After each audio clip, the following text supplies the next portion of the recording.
नमस्कार दोस्तों, आपके अपने चैनल हमारे संस्कार में आपका बहुत बहुत स्वागत है। आज हम आपके लिए लेकर आए हैं सावन मास में सुनी जाने वाली कथा अध्याय 1। लेकिन उससे पहले अगर आप हमारे चैनल पर नए हैं और अभी तक आपने चैनल को सब्सक्राइब नहीं किया है तो आप सभी से निवेदन है कि आप चैनल को सब्सक्राइब करें, वीडियो को लाइक करें, ज़्यादा से ज़्यादा शेयर करें ताकि यह कथा का श्रवण का लाभ और लोगों को भी मिल पाए। बेल आइकन को दबाना ना भूलें ताकि हमारी आगे आने वाली वीडियो की जानकारी आपको नोटिफिकेशन के जरिए मिल जाया करे। नमामि शमीशान निर्वाण रूपम विभुं व्यापकं ब्रह्म वेद स्वरूपम निजं निर्गुणं निर्विकल्पं निरीहं चिदाकाशमाकाशवासं भजेऽहम्। अर्थात हे ईशान में मुक्ति स्वरूप समर्थ सर्वव्यापक ब्रह्म वेद स्वरूप निज स्वरूप में स्थित निर्गुण निर्विकल्प निरीही अनंत ज्ञान में और आकाश के समान सर्वत्र व्याप्त प्रभु को प्रणाम करता हूँ। चलिए एक बार मेरे साथ प्यार से बोलिए, ओम नमः शिवाय, हर हर महादेव, बम बम भोले। तो चलिए शुरू करते हैं आज की कथा। आप सभी पर भोलेनाथ की कृपा हमेशा बनी रहे, आपके घर में अन्न के भंडार हमेशा बने रहे। सावन का पवित्र महीना शुरू हो चुका है और जो भी भोलेनाथ के सच्चे भक्त हैं वह इस महीने में भगवान की पूजा करके कथाओं का श्रवण करना पसंद करते हैं।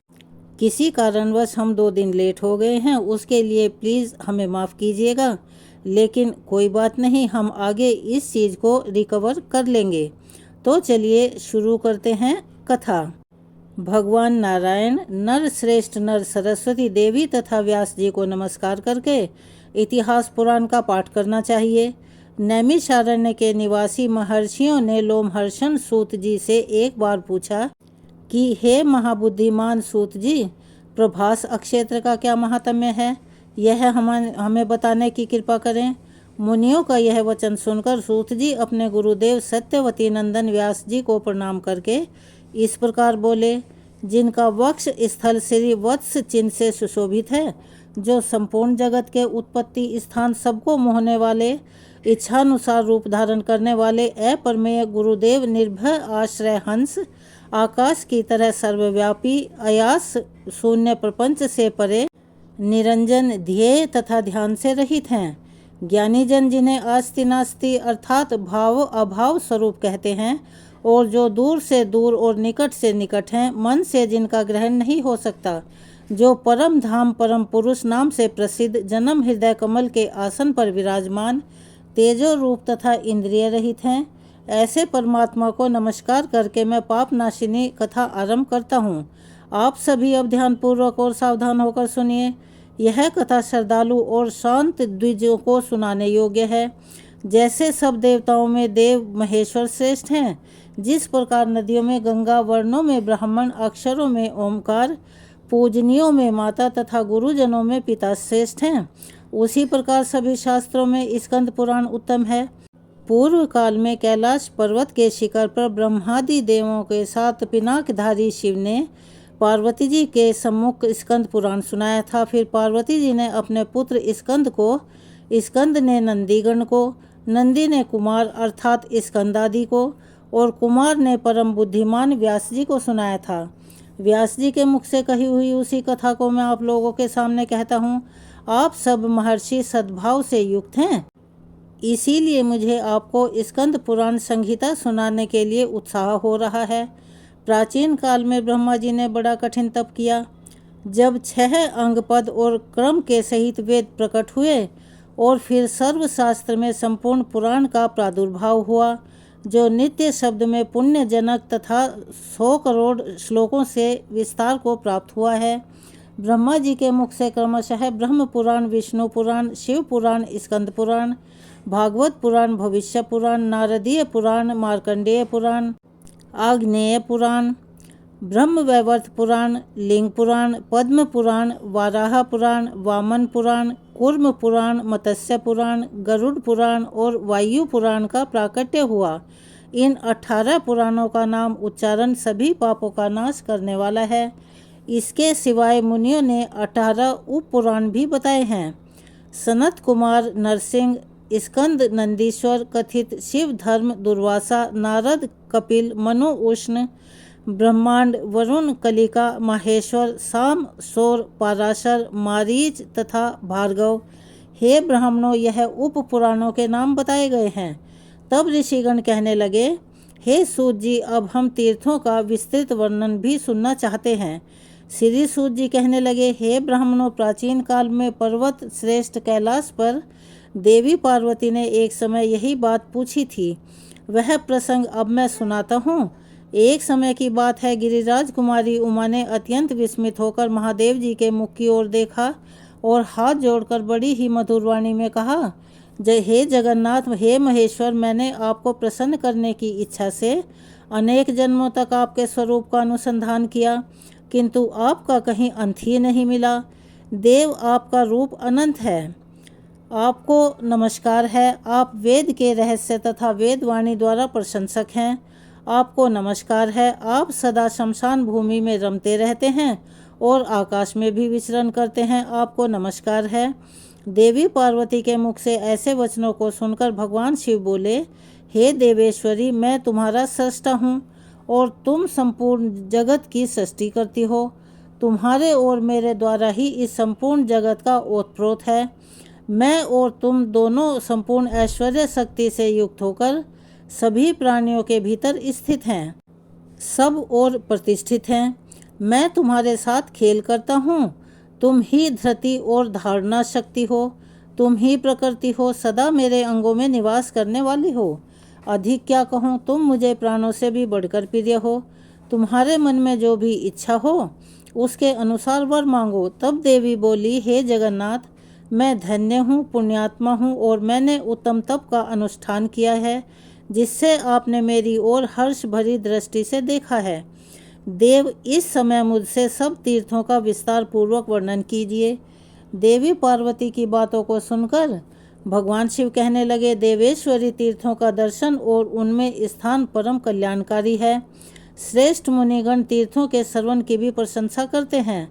पृथ्वी पर नैमिष और आकाश में पुष्कर तीर्थ, इनके सिवा केदार, प्रयाग, विपाशा अर्थात व्यास, उर्मिला, कृष्णा, वेना, महादेवी, चंद्रभागा, सरस्वती, गंगा सागर संगम, शुभदायिनी काशीपुरी, महाभागा शतभद्रा, महानदी सिंधु, गोदावरी, कपिला, महानद सोन, पयोधी, कोशिकी, गया, द्वारावती तथा महातीर्थ प्रभास, यह सब पापों का नाश करने वाले हैं।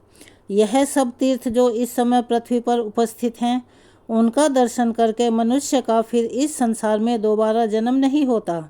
वायुदेव ने कहा कि पृथ्वी पर 3.5 करोड़ तीर्थ हैं और वे सभी महापापों का नाश करने वाले हैं और परम पवित्र हैं। महादेवी, अपने धर्म की वृद्धि के लिए इन सभी तीर्थों की यात्रा करनी चाहिए। जहाँ शरीर से जाना संभव न हो वहाँ मन से ही जाना चाहिए। तब देवी बोली, हे प्रभु, सभी प्राणी सब प्रकार के उपद्रव से ग्रस्त हैं। उनकी आयु बहुत कम है। वे अनेक प्रकार के व्याधि मोह में बंधे हुए हैं। त्रेता और द्वापर में भी ऐसी ही स्थिति रहती है। फिर भयंकर कलिकाल की तो बात ही क्या है। इसीलिए प्रभु, उन सबके हित के लिए आप किसी ऐसे तीर्थ का वर्णन कीजिए जिसके दर्शन से सभी तीर्थों का फल प्राप्त हो सके। भगवान शिव कहने लगे, देवी, आप मेरे बाहर विचरने वाले प्राण हो। आप ही संपूर्ण जगत की उत्पत्ति स्थान हो। आपके प्रश्न के अनुसार अब मैं सभी बातों का यथावत वर्णन करूँगा। यह रहस्यों का भी रहस्य है। इसको प्रयत्न पूर्वक अत्यंत गुप्त रखना चाहिए। नास्तिकों और पापाचारियों को भी कभी इसका उपदेश नहीं देना चाहिए। जिसके भीतर भक्ति हो, ऐसे उत्तम शिष्य और श्रद्धालु लोगों को ही इस रहस्य का उपदेश देना चाहिए। सुव्रत चराचर प्राणियों सहित संपूर्ण ब्रह्मांड में 35 करोड़ तीर्थ हैं। यह बात तो पहले ही बताई गई है और उन सब में छिपा हुआ श्रेष्ठ तीर्थ प्रभास है। इसे देखकर कलयुग के पाप से मोहित संस्कार रहित मनुष्य बड़े उद्वेग को प्राप्त होते हैं। जहाँ तहाँ क्रोधित हो उठते हैं। अपने आप में बड़प्पन का अभिमान रखने वाले और मिथ्या ज्ञान से मोहित जो अधर्मी मनुष्य भेद और कपट रखकर तीर्थ यात्रा करते हैं वे तीर्थ में मृत्यु को प्राप्त होकर भी सिद्धि नहीं पाते। इसीलिए मैंने अनेक तीर्थों और शिवलिंग को गुप्त कर रखा है। कलयुग में पापाचार्यों के लिए सिद्धिप्रद नहीं होते। जो क्रोध, लोभ और इंद्रियों को जीत चुके हैं, ऐसे दंभ और मर्थ से रहित ब्राह्मण, क्षत्रिय, वैश्य और शूद्र कोई भी क्यों न हो, अगर सद्भाव से भावित भाव होकर उत्तम व्रत का पालन करते हुए तीर्थों का दर्शन करते हैं, तो उनके हित के लिए मैं त्रिभुवन विख्यात सर्वोत्तम प्रभास अक्षेत्र का ही नाम लेता हूँ। जो लोग यम नियम से युक्त होकर और अहंकार से रहित हैं, उनके लिए कहता हूँ, पृथ्वी पर सब तीर्थों में उत्तम एकमात्र प्रभास अक्षेत्र मुझे विशेष प्रिय है। महादेवी उस तीर्थ में मैं निरंतर स्थित रहता हूँ। वहाँ मेरा दिव्यलिंग प्रकट हुआ है, जो दिव्य तेज से युक्त और अग्निमंडल से मंडित संसार की सृष्टि में हेतुभूता। जो इच्छा, ज्ञान और क्रिया, यह 3 शक्तियाँ हैं, वे मेरे इसी दिव्य लिंग से प्रकट हुई हैं। यह चराचर जगत उसी में लीन होता और उसी से प्रकट होता है। उस उत्तम अक्षेत्र को कोई नहीं जानता। वरानने ने प्रभास अक्षेत्र में जो मेरा स्वरूप है, वह अक्षेत्रज्ञ कहा गया है और मैं वहाँ सोमनाथ में प्रसिद्ध हूँ। जो मनुष्य उस अक्षेत्र में मेरे अंश से प्रकट हुए हैं, उन्हीं को मेरे उस लिंग के तत्व का ज्ञान है। वह लिंग प्राचीन काल के भैरव कल्प में प्रकट हुआ था। दूसरे लोग देवता ही क्यों न हों, उनके लिए उस लिंग का रहस्य अत्यंत दुर्लभ है। हे देवी, कलयुग में जो मनुष्य केवल तर्कवादी, महापापी और पाखंडी होंगे, वो कहेंगे कि यह सब झूठ है, मूर्खों की कल्पना है। कहाँ तीर्थ है, कहाँ प्रभास है और कहाँ देवता रहते हैं, सब झूठ है। मूर्खों का मिथ्या प्रयास आप हैं। इस प्रकार वे नास्तिक, नरकगामी और पाप दूषित मन वाले मूर्ख मनुष्य बातें किया करेंगे और तीर्थों आदि की हंसी उड़ाएंगे। इसीलिए उन्हें कभी सिद्धि प्राप्त नहीं होगी। जो मनुष्य शिव जी की निंदा में तत्पर रहते हैं, वे तीर्थ में जाकर अगर मर भी जाएं, तो भी पशु पक्षियों की योनियों में जन्म लेते देखे जाते हैं। अक्षेत्रों को गुप्त रखने का यही कारण है। हे देवेश्वरी, युग युग में जितने तीर्थ कहे गए हैं, उन सब में प्रभास अक्षेत्र ही मुझे विशेष प्रिय है। इस कथा को यहीं विराम देते हैं। एक बार प्यार से बोलिए, जय हो भोलेनाथ की, बम बम भोले। चलिए एक अब आपको और कथा सुनाते हैं, जो आपके मन में शिव के प्रति आपका स्नेह, प्यार, श्रद्धा और भी ज़्यादा उसे प्रगाढ़ कर देगी। प्रिय श्रोताओं, आज का यह एक ऐसा प्रसंग है। एक समय कैलाश पर्वत पर विराजमान भगवान शिव से माता पार्वती ने लोकहित के कल्याण के लिए 4 प्रश्न पूछे, जिनमें पहला प्रश्न था, मांसाहार पाप है या पुण्य। दूसरा प्रश्न, कौन सी गलती के कारण बड़े से बड़ा पुण्य नष्ट हो जाता है। तीसरा प्रश्न, इस संसार में सबसे बड़ी भूख क्या है। चौथा प्रश्न था, वह कौन सी चीज़ है जिसकी जितनी प्रतीक्षा की जाए वह उतनी ही बढ़ती जाती है। तब देवों के देव महादेव ने माता पार्वती के मन में उठे इन प्रश्नों का जिस प्रकार से उत्तर दिया, लोकहित के कल्याण के लिए भगवान शिव ने जिस प्रकार भी इन प्रश्नों का विस्तार पूर्वक वर्णन किया है, उन सभी को आप भी श्रद्धा और विश्वास के साथ सुने। इस दुर्लभ कथा के माध्यम से सुनिए। कहा जाता है कि माता पार्वती ने समस्त संसार के कल्याण के लिए भगवान शिव से यह प्रश्न पूछे थे। इसीलिए जो भी आज की इस कथा को प्रसन्न मन और श्रद्धा और भाव से सुनता है, उसके जीवन के सभी कष्ट महादेव की कृपा से दूर हो जाते हैं और ऐसा मनुष्य मोह माया रूपी भवसागर से भी तर जाता है। घर में सुख समृद्धि बनी रहती है, भाग्य के द्वार खुल जाते हैं, दुर्भाग्य सौभाग्य में बदल जाता है। इसीलिए आप सब भी इस कथा को पूरा और प्रसन्न चित्त होकर सुनिए। चलिए शुरू करते हैं यह पुण्यदायी कथा। अगर आपने हमारे चैनल को अभी तक सब्सक्राइब नहीं किया है, तो प्लीज़ हमारे चैनल को सब्सक्राइब कर लें, वीडियो को लाइक करें, ज़्यादा से ज़्यादा शेयर करें, बेल आइकन को दबाना ना भूलें, ताकि हमारी आगे आने वाली वीडियो की जानकारी आपको आसानी से और जल्दी मिल जाया करे। पूर्व समय की बात है। कैलाश पर्वत पर विराजमान भगवान शिव अपने गणों से घिरे हुए थे। तभी माता पार्वती अपनी सखियों के साथ वहां पर आई। बड़े ही प्रेम से भगवान शिव के चरणों में पुष्पांजलि अर्पित करके, उनकी स्तुति करके, उन्हें प्रणाम करके भगवान शिव की प्रदक्षिणा की। इसके बाद वे भगवान शिव के भोजन की व्यवस्था करने के लिए वहां से चलने लगी। तब महादेव ने उन्हें रोकते हुए कहा, देवी, आज आपके मन में कोई प्रश्न नहीं आ रहा, क्योंकि देवी पार्वती अक्सर ही लोक कल्याण के हित के लिए महादेव से प्रश्न किया करती थी। भगवान शिव ने देवी पार्वती से कहा, देवी, अगर आपके मन में इस समय कोई प्रश्न उमड़ रहा हो तो आप जरूर पूछिए। तब भगवान शिव से देवी पार्वती कहने लगी, हे प्रभु, आप तो इस समय अपने गणों को कथा सुना रहे हैं। ऐसे समय में मैं आपके इस प्रसंग में कोई भी बाधा नहीं डालना चाह रही थी। देवी पार्वती की ऐसी बात सुनकर भगवान शिव ने अपने सभी गणों को वहां से जाने के लिए कह दिया। तब समस्त गणों के चले जाने के बाद देवी पार्वती के मन में क्या चल रहा है यह बताने को कहा। तब देवी पार्वती ने हाथ जोड़कर विनय पूर्वक मुस्कुराते हुए कहा, भगवान शिव से बोली, हे प्रभु, आप तो अंतर्यामी हैं, सबके मन के हाल जानते हैं, और मेरे मन में जो प्रश्न उठ रहे हैं वे सभी आपसे छिपे हुए भी नहीं हैं। फिर भी यदि आप पूछ ही रहे हैं तो मैं आपको बताती हूँ।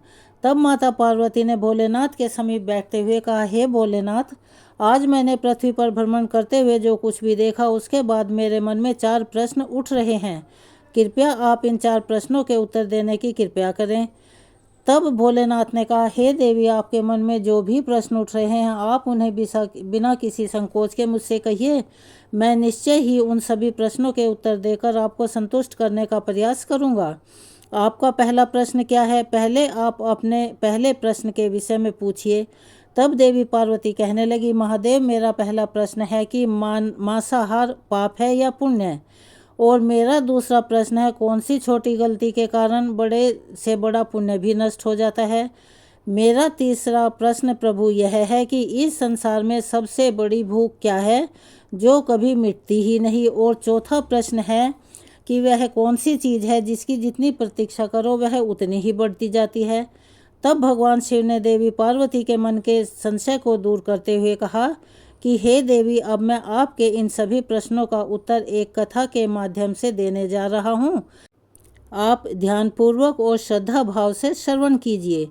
तब भगवान शिव से देवी पार्वती ने कहा, हे प्रभु, आप अपनी कथा का शुभारंभ कीजिए, मेरा चित्त आपकी कथा में ही लगा रहेगा। तब भगवान शिव ने कथा प्रारंभ करते हुए कहा, हे देवी, एक बार सुशीला नाम की एक स्त्री ब्रज अक्षेत्र के एक गांव में रहा करती थी। वह अपने पति से बहुत प्रेम करती थी और उसका जीवन भी पति के प्रति पूर्ण समर्पित था। वह एक पतिव्रता स्त्री थी। अपने पति के चरण स्पर्श करके ही उसका दिन आरंभ होता था और रात को पति के चरण दबाते समय भी उसका दिन समाप्त होता था। पति दर्शन किए बिना वह जल की एक बूंद भी ग्रहण नहीं करती थी। वह अपने गांव में नहीं बल्कि संपूर्ण ब्रज क्षेत्र में एकमात्र पतिव्रता के रूप में जानी जाती थी। देवी जब भी पति की बात निकलती तो सुशीला का नाम सबसे पहले लिया जाता।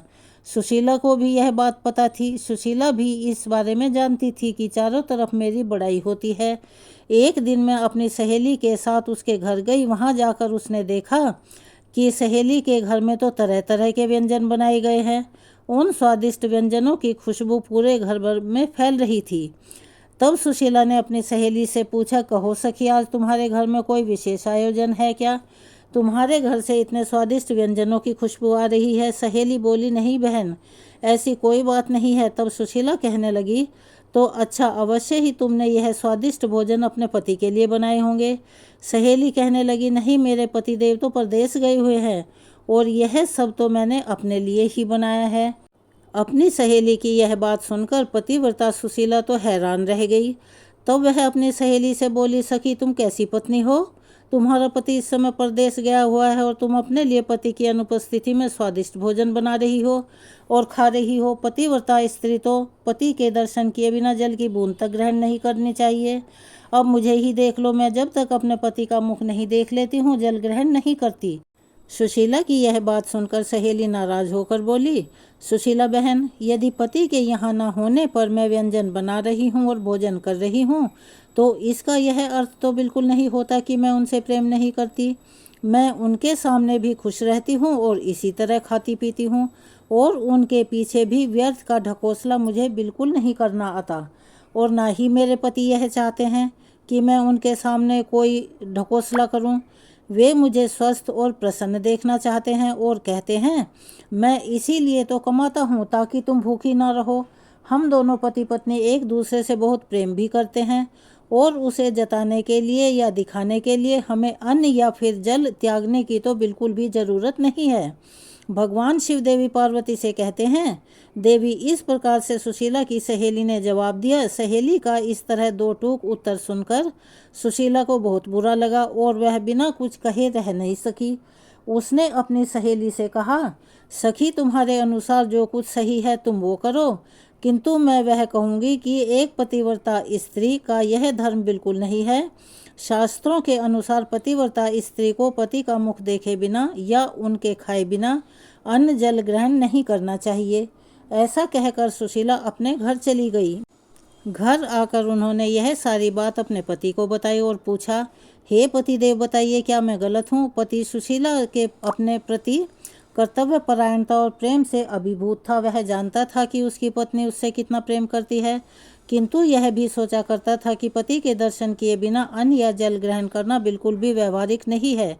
यदि पति 1 महीने के लिए कहीं चले जाएं तो क्या बिना अन्न जल के भला पत्नी जीवित रह सकती है। अब सुशीला के पति को यह एहसास हुआ कि कहीं उसकी पत्नी का यह पतिव्रता धर्म एकमात्र ढकोसला तो नहीं है, कोई ढोंग तो नहीं है। आखिरकार उसने निश्चय किया कि एक दिन वह अपनी पत्नी की परीक्षा अवश्य लेगा। इसके बाद वह सुशीला पर नज़र रखने लगा। अब तो अपनी पत्नी की परीक्षा लेने के लिए कभी वह खेत से देर से लौटता, तो कभी स्नान करने में देरी कर देता, तो कभी परोसा हुआ भोजन छोड़कर काम का कोई बहाना करके घर से निकल जाता था। लेकिन सुशीला हर बार उसकी परीक्षा में खरी उतरी। एक दिन पति ने सुशीला से कहा, आज मेरा मन हलवा पूरी खाने का हो रहा है, तुम तैयार करो, मैं तब तक खेत से लौटकर आता हूँ। अब सुशीला बहुत ही प्रसन्न मन से हलवा और पूरी बनाने में लग गई। जब हलवा और पूरी बनकर तैयार हो गए, उसकी स्वादिष्ट खुशबू से भूखी सुशीला के मुंह में पानी आने लगा। हलवा पूरी तरह तैयार करके वह दरवाजे पर बैठकर अपने पति के आने की प्रतीक्षा करने लगी। प्रतीक्षा करते करते आधा घंटा बीत गया, आधा दिन बीत गया, तब कहीं जाकर उसका पति वापस आया। तब उसने अपने पति से कहा कि आप जल्दी से स्नान करके आइए, मैं कब से आपके लिए हलवा पूरी तैयार करके रखा हुआ है। तब भगवान शिव से देवी पार्वती ने पूछा, हे प्रभु फिर आगे क्या हुआ, यह भी जल्दी से बताइए, मेरा मन यह जानने के लिए बहुत उत्सुक हो रहा है।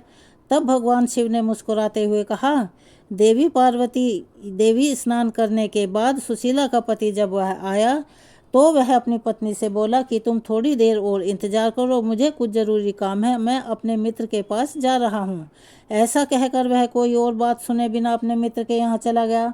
इस प्रकार इंतजार करते करते सुशीला को शाम हो गई। भूखी प्यासी सुशीला अपने पति का इंतजार करते करते दरवाजे पर ही बैठी रही। रात होने पर जब उसका पति वापस आया तो आने पर वह थका होने का बहाना करके खाना खाने में आनाकानी करता रहा। तब सुशीला अपने पति से कहने लगी कि मैंने इतने मन से आपके लिए हलवा और पूरी बनाकर रखा है, सुबह से रात होने को आई, आपने अब तक खाया क्यों नहीं।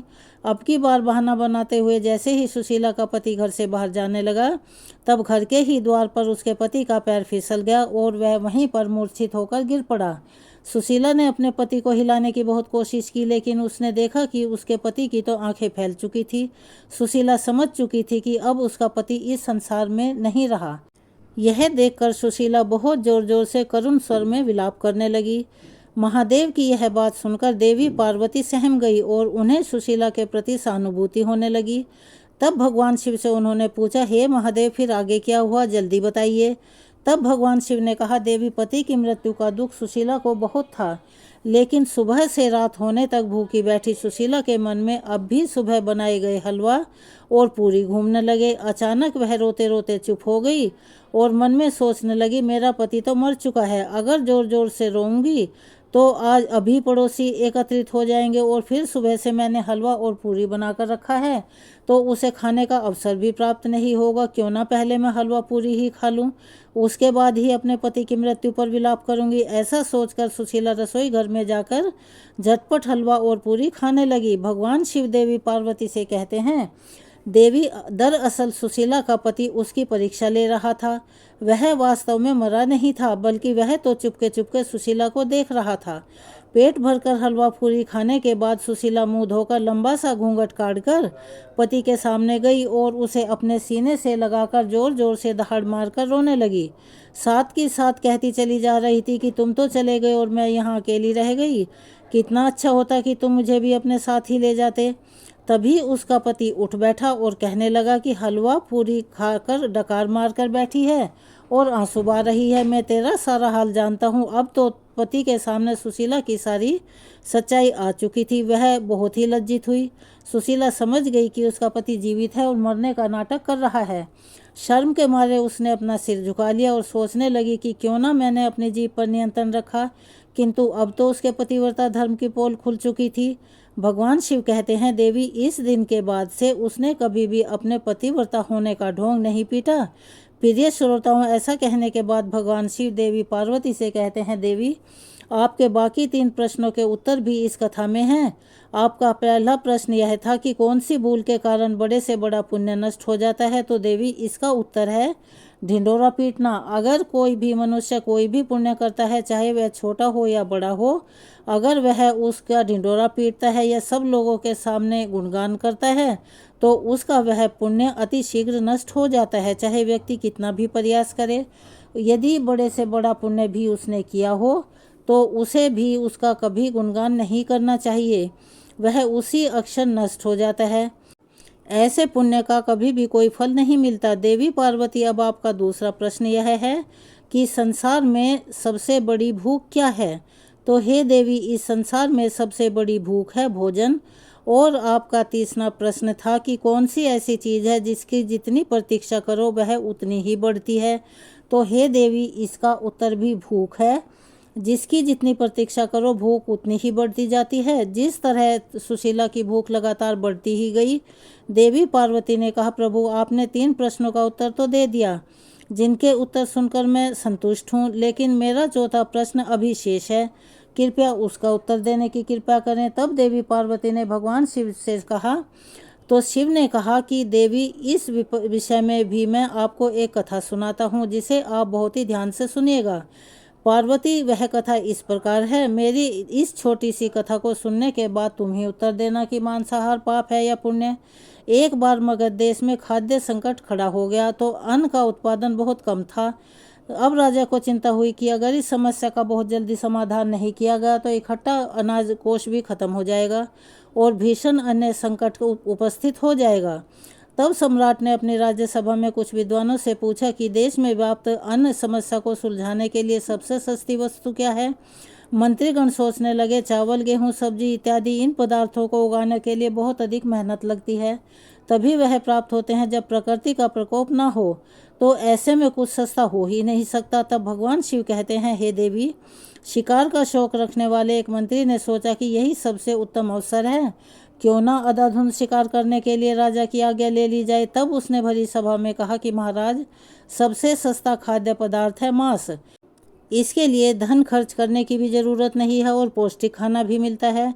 उन सभी सामंतों ने उस शिकारी मंत्री की इस बात का भरपूर समर्थन कर दिया, लेकिन राजा के प्रधानमंत्री अभी तक चुप थे। सम्राट ने अपने प्रधानमंत्री को चुप देखकर पूछा, क्यों प्रधानमंत्री महोदय, आप इस बात से सहमत नहीं हैं क्या? आपने अपना कोई मत नहीं दिया। तब प्रधानमंत्री ने कहा, महाराज, मैं यह बिल्कुल भी सही नहीं मानता कि मांस सबसे सस्ता खाद्य पदार्थ है। फिर भी इस विषय में मैं कल आपके सामने अपने विचार रखूंगा। राजा ने प्रधानमंत्री बहुत ही विद्वान थे। उसी रात में वह प्रधानमंत्री उस मांसाहार का प्रस्ताव रखने वाले सामंत के घर पहुंचे। सामंत ने इतनी रात को प्रधानमंत्री को अपने घर पर आया हुआ देखा तो घबरा उठा। किसी अनिष्ट की आशंका से वह सहम गया।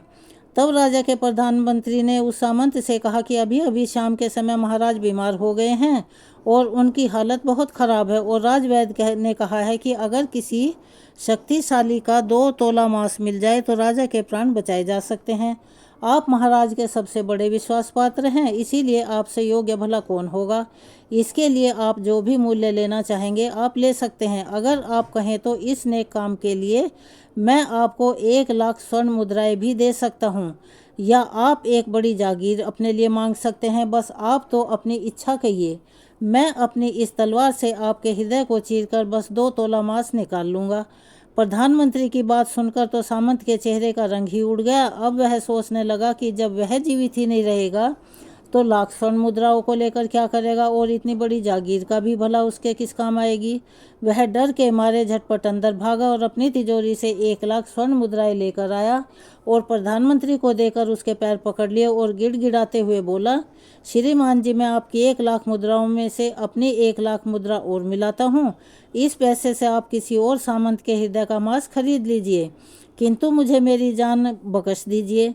यह बात किसी को पता न चले, मैं आपसे आग्रह करता हूँ। प्रधानमंत्री जी समझ चुके थे। अब वह उस सामंत को थोड़ी देर और मानसिक पीड़ा देना चाहते थे और सबक सिखाना चाहते थे। प्रधानमंत्री ने कहा, सामंत जी, आप शरीर से तो हष्टपुष्ट हैं और आपकी कदगाठी भी महाराज से मिलती जुलती है, इसीलिए राजवैद्य ने खास तौर पर आपका ही नाम लिया है और हमारे राजवैद्य ने आपका ही नाम लिया है, इसीलिए आपके दान से हमारे राजा की जिंदगी बच सकती है। इसीलिए अगर आप कहें तो मैं आपको प्रधानमंत्री का पद देने के लिए भी तैयार हूँ और खुद आपका कर्मचारी बनकर आजीवन आपकी सेवा करूँगा, लेकिन प्रजा से हमारे राजा को ना छीने। भगवान शिव देवी पार्वती से आगे कहते हैं, हे पार्वती, सामंत तो अपने ही जाल में फंसता हुआ दिखाई दे रहा था। उसने शरीर पर अंग वस्त्र रखकर अपने जूते भी पहन लिए। जैसे ही वह वहां से भागने चला, तुरंत ही प्रधानमंत्री के पैरों में लेट गया। उसने गिड़गिड़ाकर प्रधानमंत्री से याचना की कि हे प्रधानमंत्री महाराज, मैं इसके योग्य नहीं हूँ। जब मेरे प्राण ही नहीं बचेंगे तो मैं भला प्रधानमंत्री पद या राजा के सिंहासन भी मिल जाए तो उसका क्या करूँगा। आप चाहें तो मेरा सब कुछ ले लीजिए, किंतु आप मेरे प्राण न लें, और यह घर और सारा धन भी मैं आपको सौंपता हूँ। मैं आपको विश्वास दिलाता हूँ कि आज ही रात को इस राज्य से भी निकल जाऊँगा।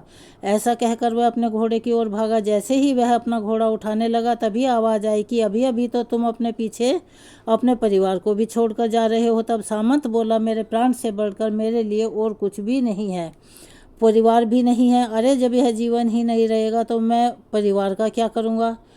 अगर जीवन रहा तो मैं ऐसे ही सुखी रह लूँगा। ऐसा कहकर सामंत घोड़े पर सवार होकर वहाँ से चलने ही वाला था कि प्रधानमंत्री ने घोड़े की डोर पकड़ ली और वह सामंत से बोले कि भागने की ज़रूरत नहीं है, आप आराम से ही घर में रहो, किसी और को पकड़ने का प्रयास करता हूँ। ऐसा कहकर प्रधानमंत्री वहाँ से चले गए।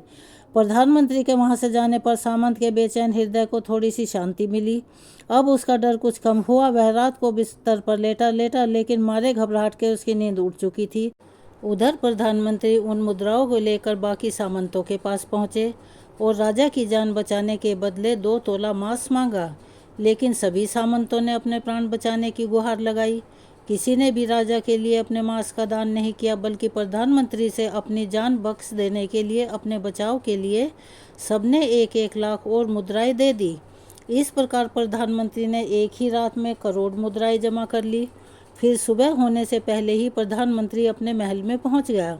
अगले दिन राज्यसभा में सभी सामंत समय से पहले ही पहुंच चुके थे।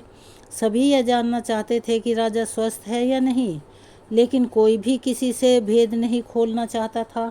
सबको राजवैद्य की तलाश थी, उनसे ही कोई सूचना मिल सकती थी। भगवान शिव देवी पार्वती से कहते हैं, हे पार्वती, इधर प्रधानमंत्री ने सैनिकों को आज्ञा दे रखी थी कि जब तक महाराज राज्यसभा में ना आए, किसी भी सामंत को महल से बाहर जाने की आज्ञा ना दी जाए। सभी सामंतों ने देखा कि राजा तो कहीं से भी अस्वस्थ नहीं लग रहे थे। उन्हें तो कुछ हुआ ही नहीं था, यानी कि प्रधानमंत्री ने उनसे झूठ बोला था। अब हर सामंत के मन में यही विचार चल रहा था, लेकिन कोई भी किसी को कुछ बोल नहीं पा रहा था। तभी प्रधानमंत्री ने राजा के सामने 1 करोड़ स्वर्ण मुद्राएं रखी। राजा ने पूछा, प्रधानमंत्री, यह स्वर्ण मुद्राएं किसके लिए हैं और कहाँ से आई हैं? तब प्रधानमंत्री ने कहा, महाराज, 2 तोला मांस के लिए इतनी धनराशि जुटाई है, लेकिन मांस नहीं मिल सका। अपनी जान बचाने के लिए सामंतों ने यह मुद्रा दी हैं। अब आप ही विचार कीजिए कि मांस कितना सस्ता है। राजा को यह बात समझ में आ गई और उन्होंने प्रजा को अतिरिक्त मेहनत करने का निवेदन किया। अब राजा के अनाज भंडार से अनाज निकालकर श्रमिकों को दे दिया गया। उन्होंने पौष्टिक सब्जियों की खेती का तुरंत आदेश दिया और प्रधानमंत्री द्वारा इकट्ठा की गई वह 1 करोड़ स्वर्ण मुद्राएं भी इसी काम के लिए और श्रमिकों के कल्याण के लिए खर्च कर दी गई, जिससे कि प्रजा का भी कल्याण हुआ और पौष्टिकता भी मिली। कुछ समय के बाद मौसम अनुकूल हुआ और दैव योग से वर्षा हुई, खेती लहलहाने लगी। इस प्रकार राज्य से खाद्य संकट दूर हो गया। भगवान शिव देवी पार्वती से कहते हैं, हे देवी, यह आपके चौथे प्रश्न का उत्तर है कि मांसाहार सरासर पाप है। जीव जीव को मारकर खा रहे हैं, उन्हें तो प्राण बचाने का अवसर तक नहीं मिलता। बर्बरता सिर्फ वही नहीं है जहाँ पर मनुष्य का रक्त बहता है, बल्कि बर्बरता तो उसे भी कही जाती है जहाँ स्वार्थ के लिए, अपना पेट भरने के लिए किसी जीव की हत्या की जाए। अंत समय में जीवन भर के पापों के लिए जीवन भर कुकर्म करने की कोशिश करते हैं, परंतु मनुष्य यह भूल जाते हैं कि जब वह जीव जीवित था, उनके लिए काटा गया और वह तड़पता रहा, तब ऐसे जीव के द्वारा मिला हुआ श्राप उसे इस जन्म में नहीं बल्कि अगले जन्म में भी भुगतना पड़ेगा और यह श्राप पीछा करता ही रहेगा। किसी भी जीव को मारकर खाना सरासर पाप है। मनुष्य योनि सभी योनियों में सर्वश्रेष्ठ है, उसे हर चीज़ का ज्ञान है। मनुष्य को यह अधिकार नहीं कि वो किसी जीव पर हिंसा करें, उसे मारें या खाएं। तो हे पार्वती, मैं आशा करता हूँ कि आपके चारों प्रश्नों का उत्तर अब आपको मिल चुका होगा। आप भी इससे संतुष्ट हो गई होंगी। महादेव की यह बात सुनकर देवी पार्वती कहती है, हे महादेव, आपको कोटि कोटि धन्यवाद। आपके इन चारों उत्तरों से मैं बहुत अधिक संतुष्ट हूँ। मेरा मन भी अति प्रसन्न है। मुझे अपने सभी प्रश्नों के उत्तर मिल गए हैं। तो ये थे उन चारों प्रश्नों के उत्तर जो देवी पार्वती ने भोले महादेव से पूछे थे। तो चलिए, अगर आप हमारे चैनल पर नए हैं और अभी तक आपने चैनल को सब्सक्राइब नहीं किया है, तो प्लीज़ हमारे चैनल को सब्सक्राइब करें, वीडियो को लाइक करें, ज़्यादा से ज़्यादा शेयर करें, ताकि यह जानकारी और लोगों को भी मिल सके, उन्हें भी इस कथा के श्रवण का लाभ प्राप्त हो सके। बेल आइकन को दबाना ना भूलें ताकि हमारी आगे आने वाली वीडियो की जानकारी आपको नोटिफिकेशन के जरिए मिल जाया करे। कमेंट्स बॉक्स में ओम नमः शिवाय, हर हर महादेव, जय हो माँ पार्वती की लिखना ना भूलें। अपना सहयोग और प्यार हमें ऐसे ही प्रदान करते रहें। धन्यवाद।